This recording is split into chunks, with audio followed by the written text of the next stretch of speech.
इस ट्यूटोरियल में हम डिस्कस करेंगे एलवीडीटी बेस्ड न्यूमेरिकल। तो सबसे पहले फर्स्ट न्यूमेरिकल पे चलते हैं। तो फर्स्ट न्यूमेरिकल है हमारे पास, an AC LVDT has the following data. LVDT AC ही होती है। इनपुट जो है वो 6.3 वोल्ट, आउटपुट 5.2 वोल्ट आ रहा है और जो रेंज है वो प्लस माइनस 0.5 इंच है। तो हमें डिटरमाइन करना है। अच्छा, इसको समझ लो, अगर प्लस 0.5 इंच है तब भी आउटपुट 5.2 वोल्ट आएगा, अगर माइनस 0.5 इंच है तो आउटपुट आएगा माइनस 5.2 वोल्ट। तो ये ध्यान रखना है ना, क्योंकि जो आउटपुट है वो डिफरेंशियल होकर आता है। तो प्लस माइनस दिया हुआ है, तो अगर प्लस दे रहे हैं तो प्लस में प्लस 5.2 वोल्ट आएगा, और अगर नेगेटिव है ना, माइनस 0.5 इंच है डिस्प्लेसमेंट, तब नेगेटिव में आएगा। So calculate the output voltage versus core position for a core movement going from plus 0.45 inch to minus 0.30 inch. तो सबसे पहले प्लस 0.45 इंच निकाल लेते हैं। तो इंच वगैरह से परेशान होने की जरूरत नहीं है, इसको वो सीएम कर ले, है ना, सेंटीमीटर कर ले या एमएम कर ले, कोई फ़र्क नहीं पड़ने वाला, यूनिट एज इट इज़, बस ऐसे ही यूनिट को रखो।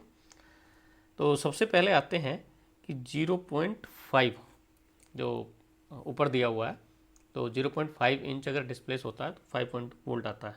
ठीक है, तो इसका मतलब है हम ये देख सकते हैं कि भाई प्लस 0.45 इंच है तो कितना आएगा, और माइनस 0.30 इंच है तो कितना आएगा। तो सिंपल सा है, 0.5 इंच अगर डिस्प्लेसमेंट है then output is 5.2 volt. 1 inch है तो 5.2 वोल्ट डिवाइड बाई 0.5 इंच। और अगर प्लस 0.45 इंच है तो जो आपका आउटपुट वोल्टेज आएगी करस्पॉन्डिंग वो मल्टीप्लाई कर देंगे। तो यहाँ पर इसको लिख देता हूँ मैं, 5.2 volt divide by 0.5 inch multiply by 0.45 inch. ठीक है, तो जो आंसर आएगा 0.09, तो ये आएगा करस्पॉन्डिंग 4.6। अब इसके आगे भी कुछ 5 आएगा, 7 आएगा, हाँ कुछ ऐसा ही आएगा। तो इसको आप देख लेना और देख के इसका आंसर, करेक्ट आंसर बता देना। नेक्स्ट डिजिट आई थिंक 7 के करीब आएगा, है ना, 8 आएगा, 8। चलो मैंने बता दिया। तो वोल्ट, तो ये तो हो गया 0.45 इंच पे। अब आते हैं माइनस 0.30 इंच पे क्या होगा। तो सेम वे में 0.30 इंच पे हो जाएगा 5.2 डिवाइड बाई 0.5 इंच, ये तो है 1 इंच का, और माइनस का कितना है तो इसमें माइनस साथ में लेकर चलना है, जैसे कि रेंज में दिया हुआ है। तो माइनस 0.3, और जब इसको सोल्व करेंगे तो सोल्व करके नेगेटिव में ही आनी है वोल्टेज, ये ध्यान रखना।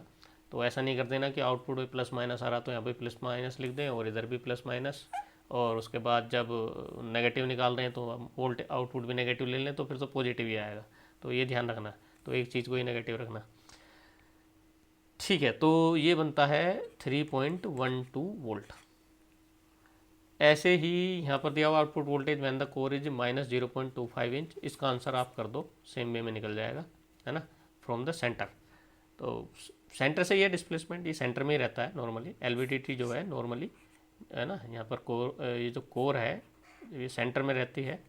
ठीक है, तो जो भी डिस्प्लेसमेंट है इसके अराउंड है। तो पहले वाले केस में इधर 0.45 और इधर ये मूव करा जीरो माइनस 0.3 इंच, है ना।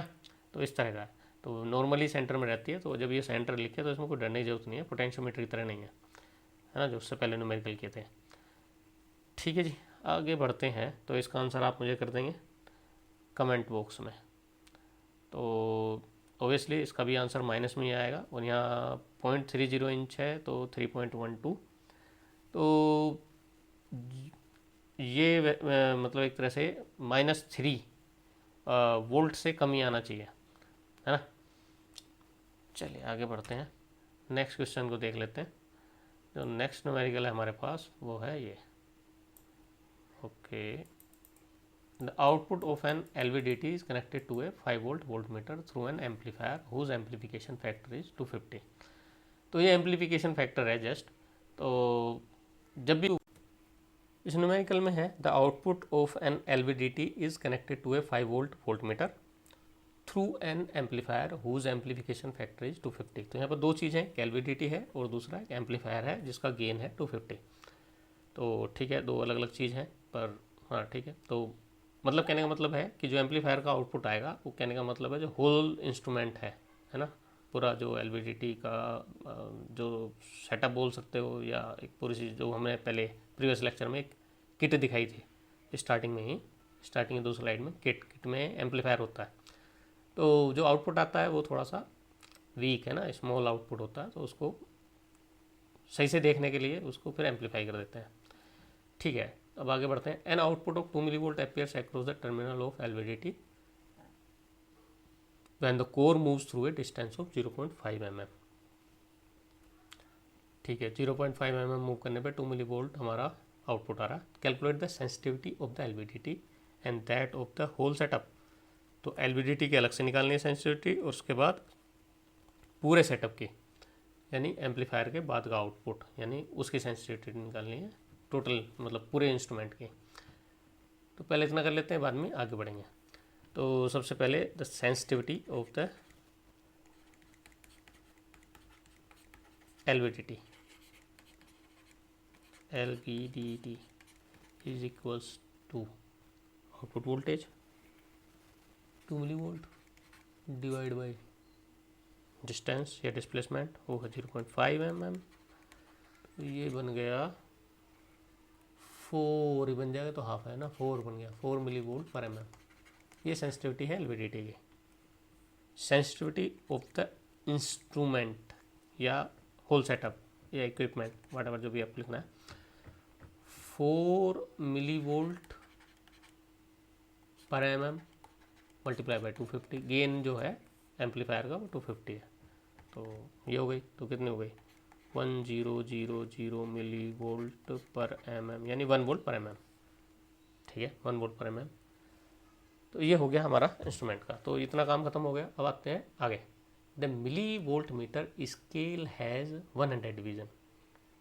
ओके, यहाँ पर मिली वोल्ट मीटर है, यहाँ वोल्ट मीटर है, तो दोनों एक ही चीज़ है, एक ही क्वेश्चन मारी। ठीक है, 100 डिवीज़न, तो 100 डिवीज़न है। ठीक है जी। The scale can be read to 1/5 of a division, ये भी ठीक है। आगे चलते हैं। Calculate the resolution of the instrument in mm। तो ठीक है, तो हमें यहाँ पर क्या निकालना है, ये वाला पॉइंट मैटर कर रहा है यहाँ। तो जो वोल्ट मीटर है वो 100 स्केल में है, और जो वोल्ट मीटर की जो वोल्टेज है 5 वोल्ट का वोल्ट मीटर है, ये मैक्सिमम रेंज है। तो एक डिवीज़न में कितनी वोल्ट, और फिर उसके आगे इस वाली जो लाइन है ये पर, यहाँ पर है the scale can be read to 1/5 of a division. तो 1/5 डिवीज़न का मतलब है जो वोल्टेज 1 डिवीज़न की आएगी उसका 1/5 कर देंगे। तो इसका मतलब है ये स्मॉलेस्ट डिटेक्टेबल है ना, ये डिस्प्लेसमेंट हो गया। तो कहने का मतलब है जो हमें रेजोल्यूशन के लिए चाहिए। ठीक है, इसको निकालते हैं। तो सबसे पहले 100 डिवीज़न, इसका नाम क्या दें, 1 डिवीज़न, तो वोल्ट पर डिवीज़न है ना, हाँ वोल्ट पर डिवीज़न कर देते हैं। तो वोल्ट पर डिवीज़न है ना, या इसको स्केल की डिवीज़न दे देते हैं ना, 1 स्केल डिवीज़न द वोल्टेज पर स्केल डिवीज़न, ऐसा कर देते हैं, इक्वल्स टू 5 वोल्ट तो हमारी वोल्टेज हो गई, 100 हमारे डिवीज़न हो गई। तो आउटपुट आया 5 डिवाइड बाई 100। 5 डिवाइड बाई 100 बनेगा ना, बनेगा 0.05 0.05 का वोल्ट का मतलब है 50 मिली वोल्ट। यहाँ भी मिली वोल्ट में, तो इधर ही मिली वोल्ट में कर लेते हैं, 50 मिली वोल्ट। अब ये तो हो गया 1 डिवीज़न का। अब इसमें the scale can be read to 1/5 of the division. एक डिवीज़न का 1/5 पार्ट को ये रीड कर सकता है। तो रीड कर सकता है तो मतलब आउटपुट आएगा वोल्ट मीटर पे। तो वो वोल्टेज कितनी हुई, तो इसको आगे लिख सकते हैं मिनिमम इंक्रीमेंट लिख देते हैं ना, मिनिमम इंक्रीमेंटल मिनिमम इनपुट या मिनिमम चेंज इन इनपुट या minimum incremental that can B detect by the instrument, ऐसा कुछ लिख सकते हैं। तो मिनिमम वोल्टेज, ठीक है, दैट कैन बी रीड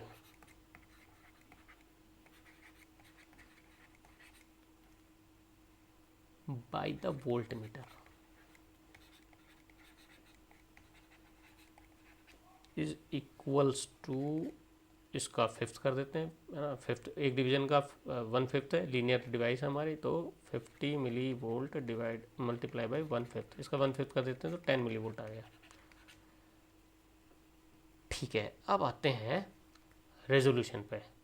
तो हमारे पास इंस्ट्रूमेंट का सेंसिटिविटी है और स्मॉलेस्ट जो भी इंक्रीमेंटल है ना, जिसको रीड कर सकता है, तो वो है 10 मिली वोल्ट। तो 10 मिली वोल्ट का मतलब है ये तो आई सेंसिटिविटी 1000 मिली वोल्ट पर mm। अब हमें निकालना है रेजोल्यूशन निकालना है mm में, ये मिलीमीटर में निकालना है। तो वोल्ट मीटर वाला जो है वो तो इधर आया हुआ ही है, पर अब हमें इसे मिलीमीटर में निकालना है। मिलीमीटर में स्केल का ये सब इसने दिया हुआ है। तो इंस्ट्रूमेंट को ले लेते हैं, जो इंस्ट्रूमेंट की सेंसिटिविटी है, तो इसका फार्मूला बन जाएगा resolution of the instrument is equals to 10 milli volt. तो जो स्मॉलेस्ट डिटेक्टेबल है ना, जो वोल्टेज है 10 मिली वोल्ट, और डिवाइड बाई सेंसिटिविटी, तो डिवाइड बाई सेंसिटिविटी हो गई 1000 मिली वोल्ट पर mm। मिली वोल्ट से मिली वोल्ट ख़त्म, ये 100 कितना हो गया, mm ऊपर चला जाएगा। ठीक है, तो ये बचेगा हमारे पास 1 mm का कितना पार्ट रेट कर रहा है, 100वां, है ना। तो 1 मल्टीप्लाई बाई 10⁻⁻² कर लेते हैं mm, इतना रीड कर सकता है। ठीक है, तो ये आंसर है 1 मल्टीप्लाई बाई 10⁻² mm। ये रेजोल्यूशन है पूरे इंस्ट्रूमेंट का मिलीमीटर में। ठीक है, वोल्ट मीटर में तो ऊपर ही है यहाँ पर। तो जब ये इतना 10 मिली वोल्ट तक डिटेक्ट कर सकता है, तो 10 मिली वोल्ट में कितनी mm आएंगे, है ना, तो ये उसी का निकाला है। तो यहाँ से इन दोनों से निकाल सकते हैं। ठीक है, तो 1 mm में 100 मिली वोल्ट, यानी 1 वोल्ट आ रहा है। तो अब जो स्मॉलेस्ट जो डिटेक्टेबल है, जो वोल्ट मीटर रीड कर सकता है, वो है 10 मिली वोल्ट। तो 10 मिली वोल्ट का मतलब है, अगर इसको रीड कर रहा है तो 10 मिली वोल्ट में कितना जो स्केल है या डिस्प्लेसमेंट है, वो मिनिमम डिस्प्लेसमेंट है ना, वो कितना मिनिमम डिस्प्लेसमेंट है जिसको हमारा इंस्ट्रूमेंट रीड कर सकता है। तो उसके लिए ये फार्मूला ठीक रहेगा, 10 milli volt divide by sensitivity.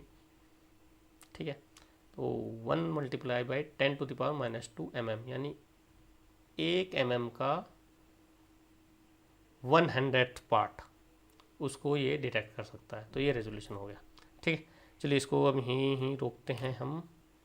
और प्लीज़ अगर आपको वीडियो अच्छी लगी है तो लाइक करें, चैनल को सब्सक्राइब जरूर करें, और इसमें अगर कुछ आपको कमेंट करना है तो कमेंट कर सकते हैं।